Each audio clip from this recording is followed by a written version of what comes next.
facilities or establishment.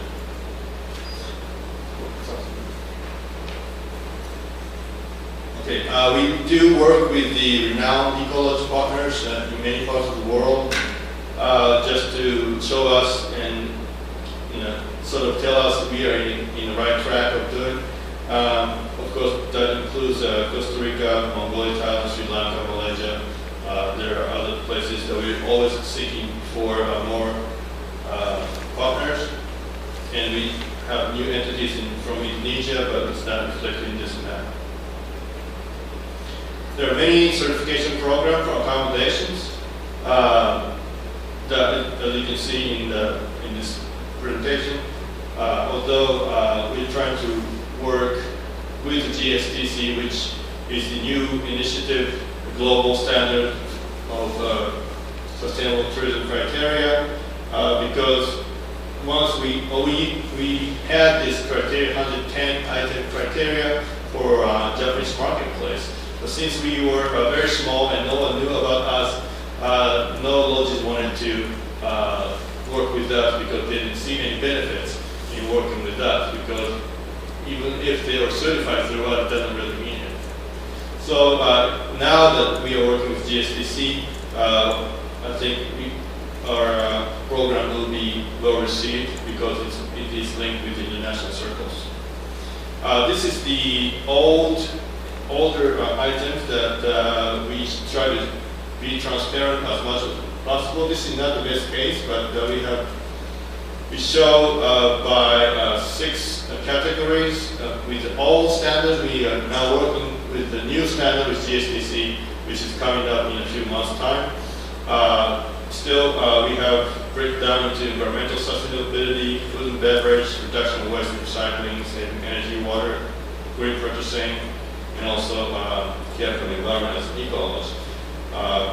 So not only lodge owners have to cooperate in showing what they actually do, but this is a good indicator for travelers to see beforehand what are the expected things that they can see at the lodge. So this is just a very big breakdown, but if you become a member of us, and they can actually go into every item and see how much they actually implement in that area.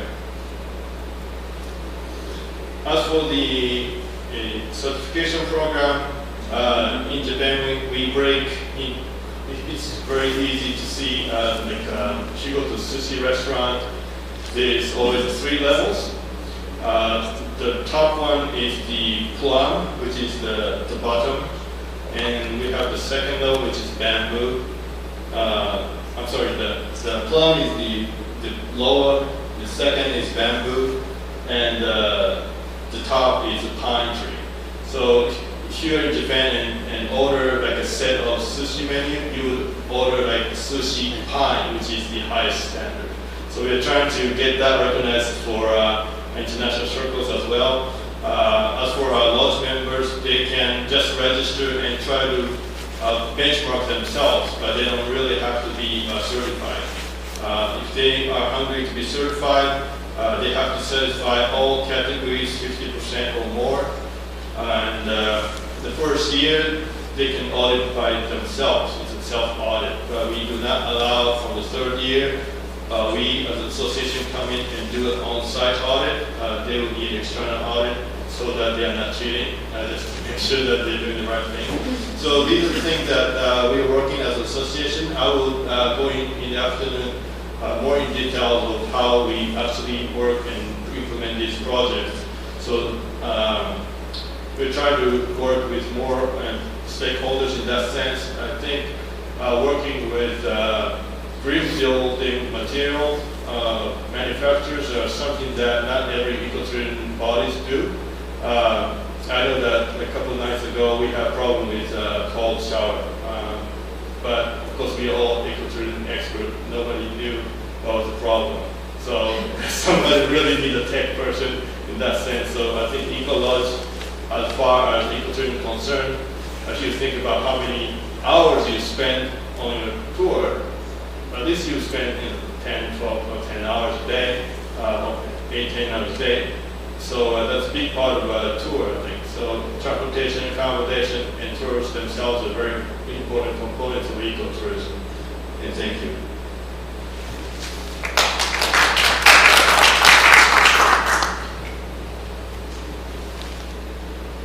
Thank you, Masaru. We'll give you a little time for a break. Don't worry, we won't eat it up entirely. But I just wanted to summarize some of our stakeholders. With Rivers Fiji, obviously our landowners were a key partner, government, international tourists to continue the conservation efforts. The tour operator, actually the activity itself that was the impetus behind some of the leases for conservation and other work that's been going on. The health provider community in Fiji is a critical stakeholder now. And there is also another critical stakeholder, the local NGO there called Nature Fiji, which has been a real advocate in helping us deliver conservation programs to the local communities.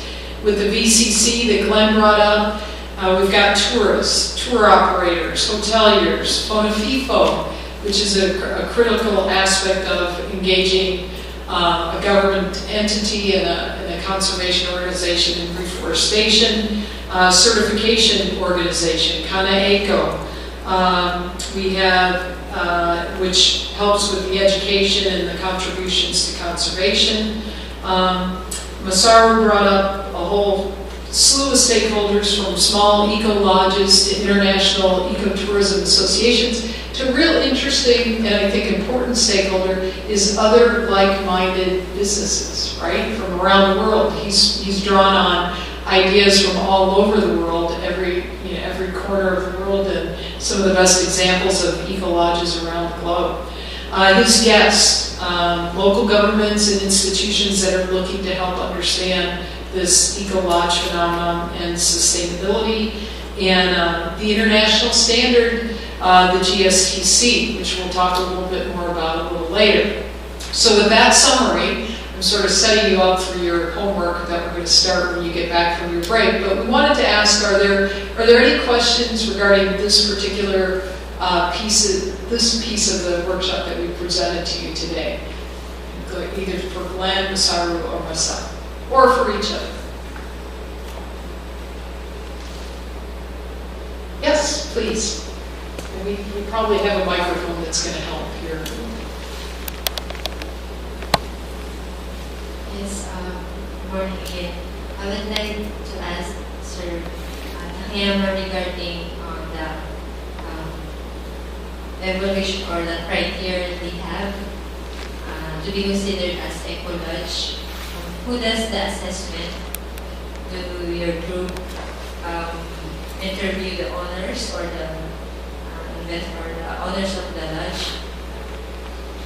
Okay, we have a team of assessors.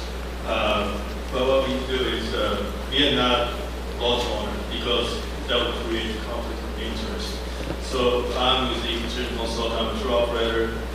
There are other board members who just do green purchasing or they do energy conservation, just that, or the zero emission housing type of organization. Those people are on board with us.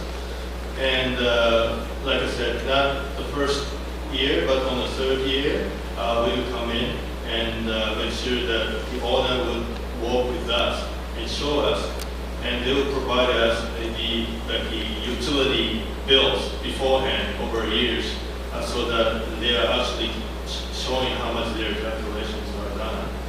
And if there's any case that the owners are changed, we have to come in again because sometimes depending on the owner, the operation will change a lot.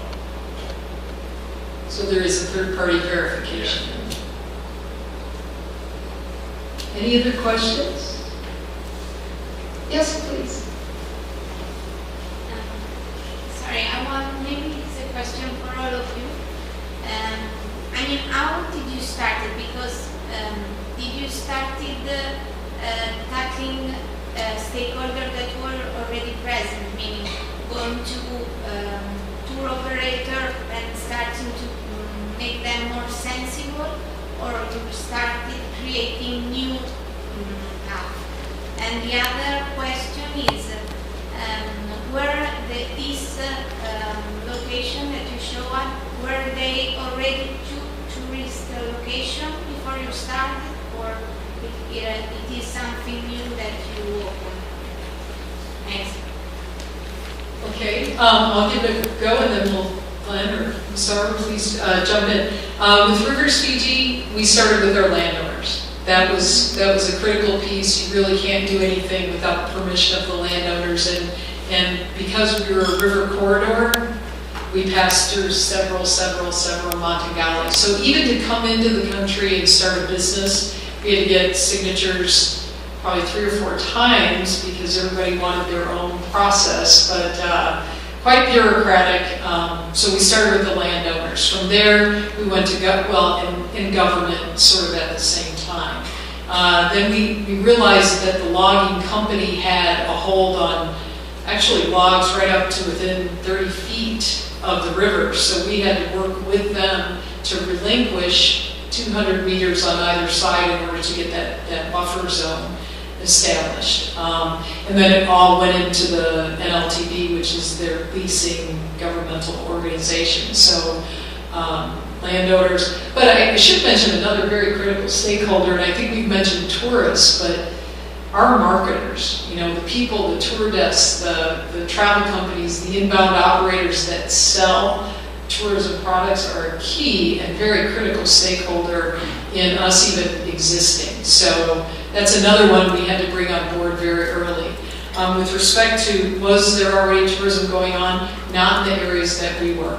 Nothing, where we take out, where our trips end, there are some village visits that go upriver, but up above that, absolutely nothing was going on. So brand new concept to everybody in that region.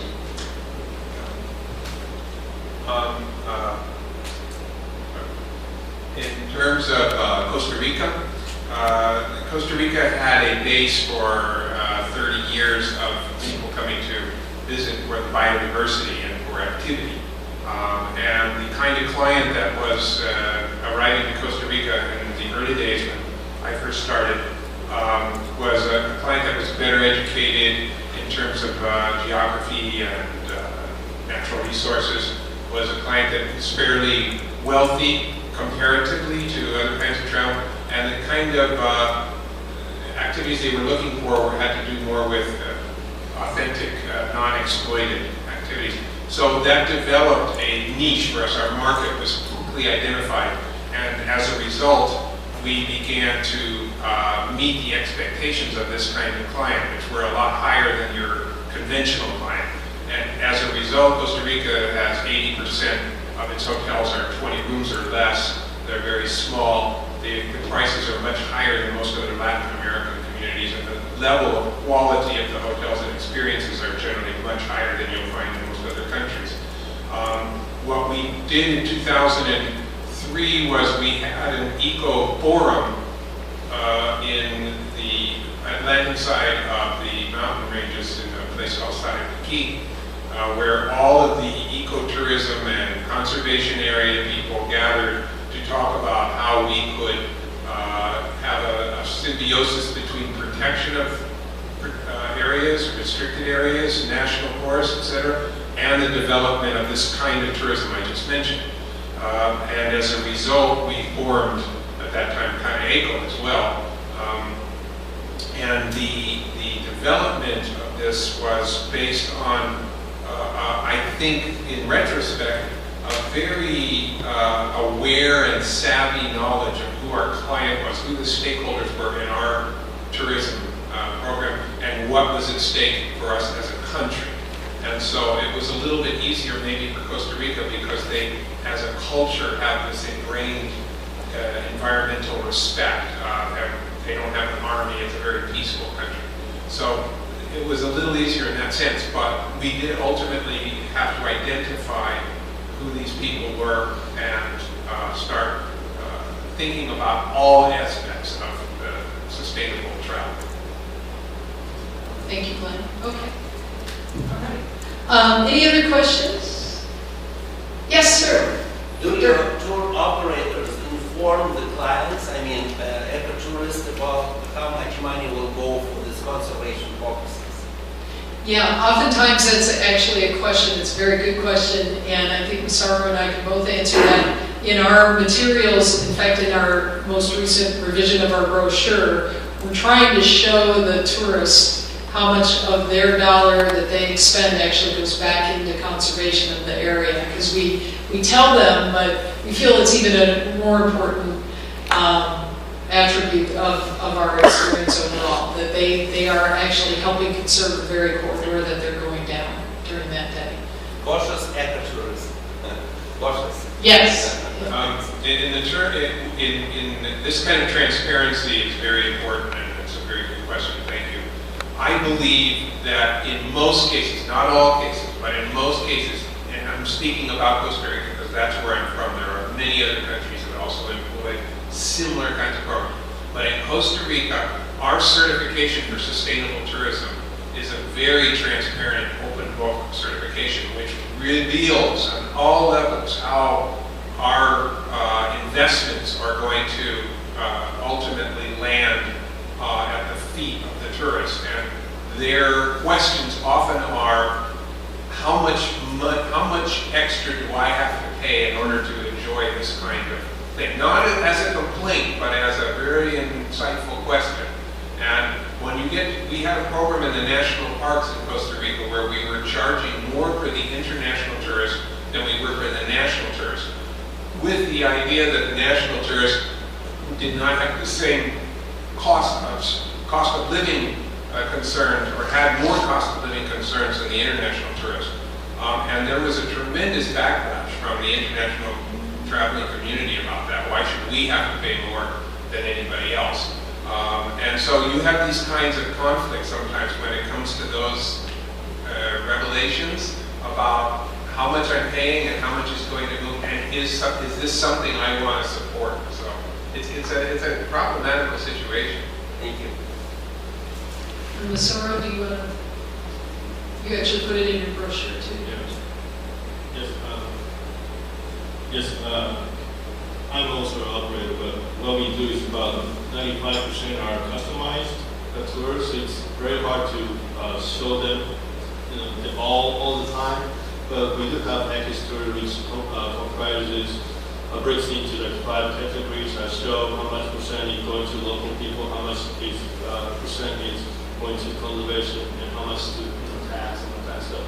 So, but depending on the tour, the percentage vary because transportation is also ingrained. So some have more accommodation, some have more transportation than the others. But we do show in percentage, so they know exactly how much they're paying for and how much money is going to. Thank you. And I think what we also have done is show our landowners where those, because they see the cost of the trip and they go, that's a lot of money. Obviously, you're making all kinds of money. And we go, no. We show them what taxes take off the top. And by the time you get taxes, the commissions, the fees for the landowners, the amount back to River Fiji is quite revealing. So we're a nonprofit tour operation. Anyway, but I think those are very important points, and thank you for raising that. Okay, we want to give you guys a break. So if we could be back here at, I think it's 10 till right now, is that correct? 6 till, okay, then let's make it quarter after. If you can come back 15 minutes after the hour, we'd appreciate it. Thank you.